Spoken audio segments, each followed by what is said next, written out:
Some U.S. states are enacting their own measures to deal with the reality of an estimated 11 million undocumented people living in the United States.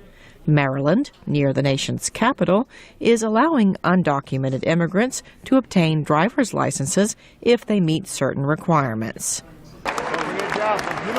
At his annual State of the Union address, President Obama renewed his call for action. Finally, if we're serious about economic growth, it is time to heed the call of business leaders, labor leaders, faith leaders, law enforcement, and fix our broken immigration system. The president did not give Congress a list of demands for immigration reform. Mark Kennedy of George Washington University says this was wise. Well, I think the president understands that the next step in the process is to get the U.S. House to act. And the more he's pushing, the less likely they are to act. The president and other Democrats would like the bill to contain a pathway to citizenship for undocumented residents.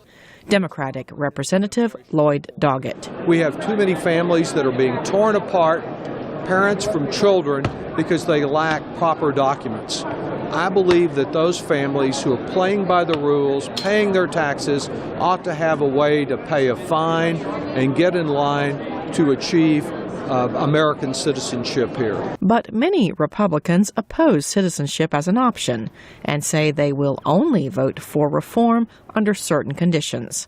Republican Representative Andy Harris. Maybe after we talk about securing the border, and maybe if we take pathways to citizenship off the table, other things might be open for negotiation. But barring securing the border first, taking the pathway off the table, I'm afraid it's a dead end in the House.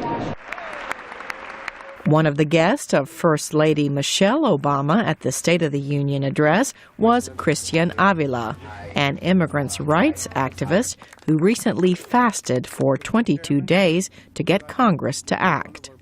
Avila said he wants to become a citizen and serve in the U.S. military. But I think definitely citizenship is extremely important for us and for our families, so we don't create as another second-class citizenship, right?